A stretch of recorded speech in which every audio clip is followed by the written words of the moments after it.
पंजाब केसरी में आप सबका स्वागत है। मैं हूं चंद्रशेखर धरनी। इस वक्त हमारे साथ मौजूद हैं हरियाणा के शिक्षा मंत्री कंवरपाल गुर्जर। इनसे चर्चा करेंगे कुछ महत्वपूर्ण विषयों को लेकर।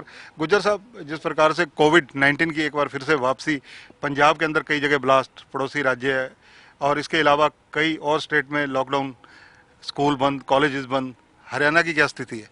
देखिए, अभी हरियाणा में बिल्कुल ठीक है स्थिति। कहीं भी इस प्रकार की कोई जानकारी अभी तक नहीं आई है और ठीक से चल रहा है। बिल्कुल अभी कोई ऐसी जानकारी नहीं है हरियाणा क्या स्कूलों या कॉलेजों में या विश्वविद्यालयों में कोई स्पेशल इस वक्त अभियान चलाया गया है कोविड-19 के टेस्टिंग का? में। नहीं, देखिए, जैसे ही हमने स्कूल खुले थे तो जो भी प्रिकॉशन थे वो हम सारे के सारों को पूरा कर रहे हैं। चाहे उसका टेम्परेचर चेक करने की बात है, चाहे दूसरे और कोई भी है, वो सारा का सारा हम चेक कर रहे हैं। और कुछ बच्चे हैं जिनका टेम्परेचर बढ़ा था, हमने तुरंत उनको बच्चों को वापस से उनके घर भेज दिया। उनके अभिभावक को उसकी जानकारी दी, सीएमओ को उसकी जानकारी दी। और टेम्परेचर बढ़ने का मतलब कोई कोरोना होना नहीं होता, टेम्परेचर वैसे ही बढ़ जाता है।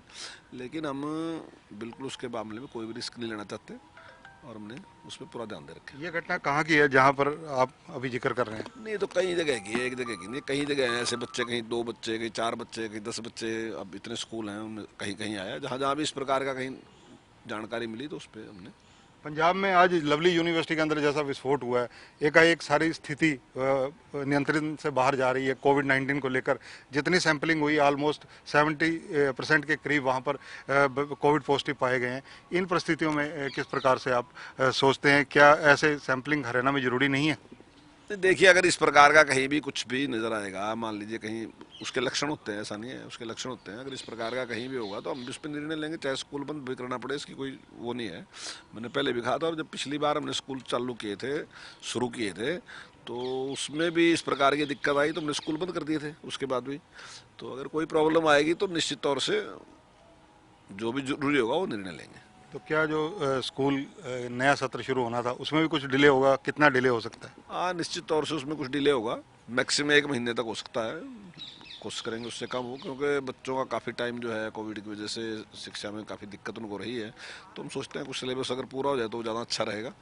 तो उसके लिए थोड़ा सा लेट हो सकता है। मंत्री जी, इसके अलावा अगर राजनीतिक चर्चा की जाए, क्योंकि जिस प्रकार से सेशन चल रहा है और आपके तेवर, आपका एक नया रूप देखने को मिल रहा है। नहीं नहीं, तेवर की बात कुछ नहीं है इसमें। तेवर क्या था, वो तो जो बात होती है, कुछ भी पॉइंट की बात होती है। मान लीजिए अगर कोई भी वो विषय रखते हैं तो उस पर अपनी बात रखना तो मेरी जिम्मेदारी भी है। पार्लियामेंट अफेयर मिनिस्टर के तौर पे मेरी जिम्मेदारी है और सरकार के मंत्री के तौर पे मेरी जिम्मेदारी है। तो वही बात हम रखते हैं। जिस प्रकार से लव जिहाद के विषय पर बिल आने जा रहा है, इसके अलावा जो संपत्ति कुर्क करने की जो लोग दंगा फसाद करते हैं, कहीं तनाव पैदा करते हैं, कहीं हिंसा करते हैं, उनकी ऐसे बिलों को कैसे देखते हैं आप?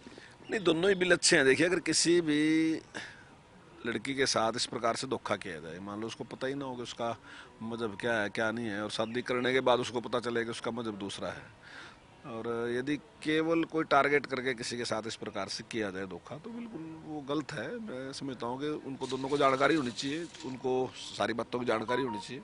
तो अगर कोई ऐसा धोखा देता है तो निश्चित तौर से उसके खिलाफ कार्रवाई होनी चाहिए। और जहाँ तक तोड़ फोड़ की बात है, देखिए, मैं समझता हूँ कि सरकार की संपत्ति कोई केवल सरकार की नहीं, सरकारें तो बदलती रहती है ना।